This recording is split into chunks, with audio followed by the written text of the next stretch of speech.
നിൽക്കുന്നുവോ? സ്ഥാനലബ്ധി ദൈവാനുഗ്രഹമാണ്. അത് സേവനത്തിനും ജനക്ഷേമത്തിനും അവസരമേകുന്നു.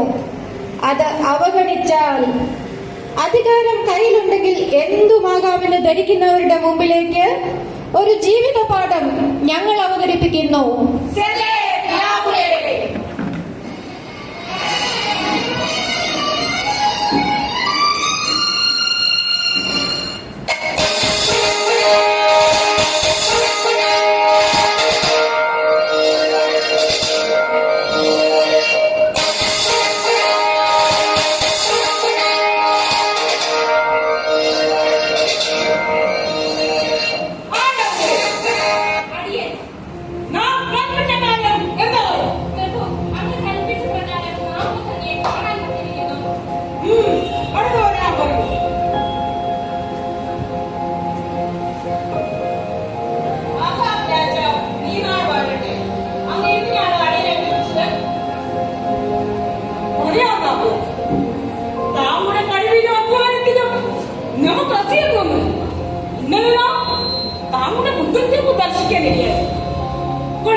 ഐശ്വര്യം കുടികൊള്ളുന്ന സമൃദ്ധിയെ പച്ചപ്പ് എവിടെയും കാണാം.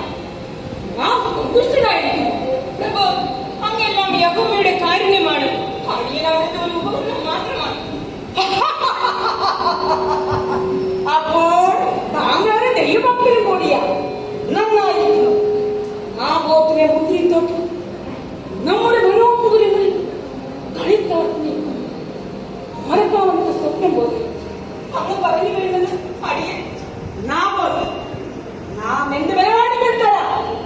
നമുക്ക് താങ്കളുടെ മുദ്രത്തോപ്പ് വേണം. ഇല്ല പ്രഭു, അങ്ങ് അത് മാത്രം ചോദിക്കരുത്. അതെന്റെ പിതാക്കന്മാരുടെ ഭൂമിയാണ്. അവരുടെ വിയർപ്പിന്റെ കർമ്മം ഇന്ന് ആ മണ്ണിലുണ്ട്. അതിനോട് ദേഷ്യമൊന്നും തോന്നരുത്. അരുത്, എന്റെ വിളഭൂമി മാത്രം ഒന്ന് ചോദിക്കരുത്. ഈ കേട്ടിട്ടില്ല. ഇല്ല പ്രഭു, അങ്ങ് അത് മാത്രം ചോദിക്കരുത്. അത് മാത്രം ശാന്തിക്ക് പറയാം.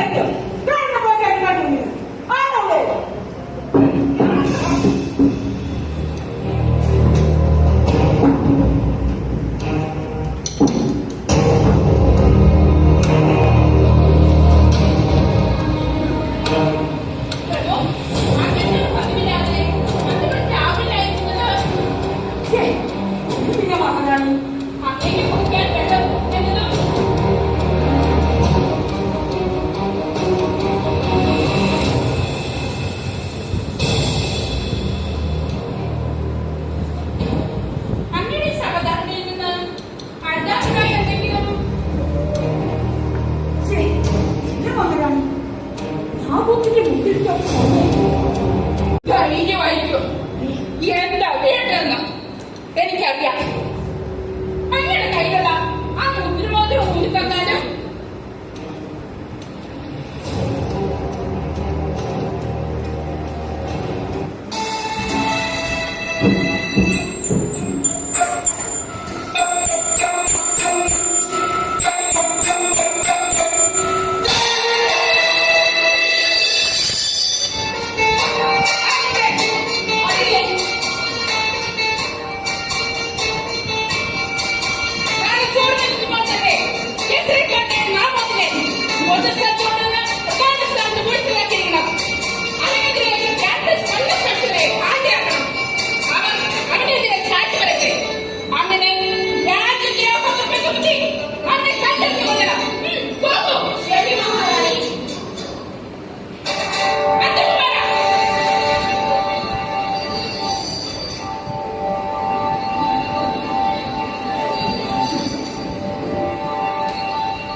എന്ന നായ പിതൃസ്വത്തിന്റെ കാരണക്കാരൻ രാജസിംഹാസനത്തിന്റെ മുന്തിരിപ്പുലകളുടെ സമിതി അസംഘടിക്കുന്ന രാജ്യം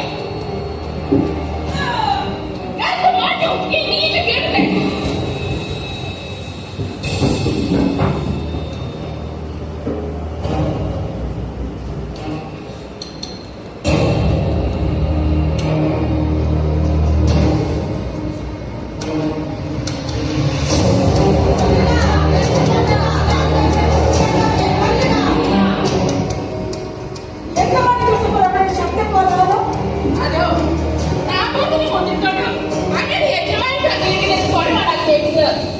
മുന്തിരിയുടെ സ്വാദം മുന്തിരിത്തോട്ടത്തിൽ ഭംഗിയുടെ ലോകത്തിലേക്ക് നാഗോത്തിൽ യാത്രയായി.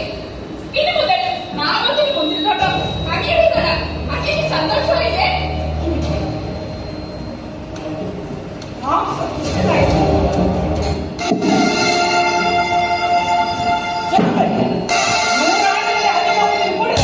പ്രവാചകൻ കന്യക മാംസം കഴിച്ചിട്ടുണ്ട്. കന്യയുടെ സുശേഷം പ്രസംഗിക്കേണ്ടത് വേണം. അസത്യങ്ങളുടെ കാണിലുള്ള കന്യ പ്രവാചകൻ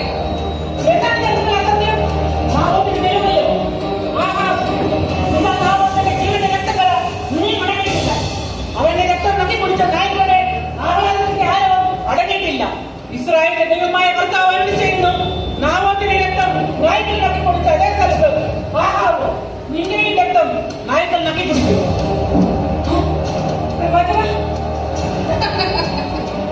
യെരൂശലേം ദേവാലയത്തിന്റെ വിസ്തൃതിയിൽ മയങ്ങി കിടക്കുന്ന ഒരു വാഗ്ദാന കിടക്കിന്റെ അരങ്ങോട് കുരുങ്ങി കിടക്കുന്ന ഒരു ദൈവത്തിന്റെ സവാരിയെ നാം എന്തിന് ഭയപ്പെടണം?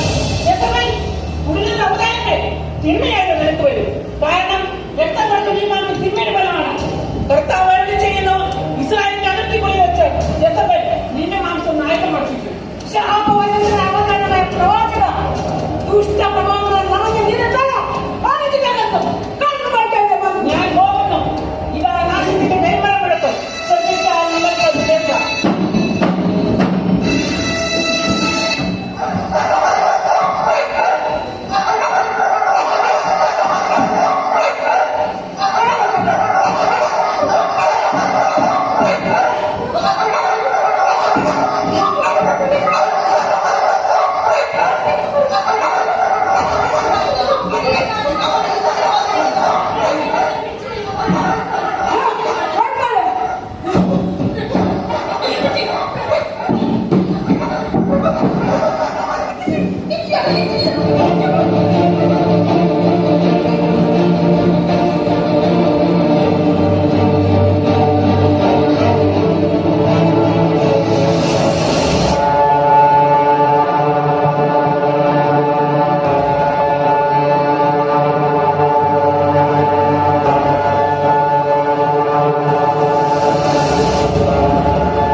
പോലെ ദുഷ്ടനായ ആഹാബിന്റെ രക്തം നായ്ക്കൾ നക്കിക്കുടിച്ചു.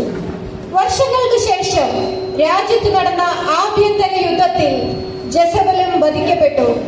അവളുടെ മാംസം നായ്ക്കൾ ഭക്ഷിച്ചു.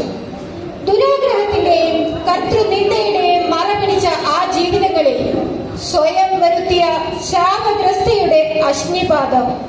ദൈവം നീതിമാന്റെ പക്ഷത്താണ്.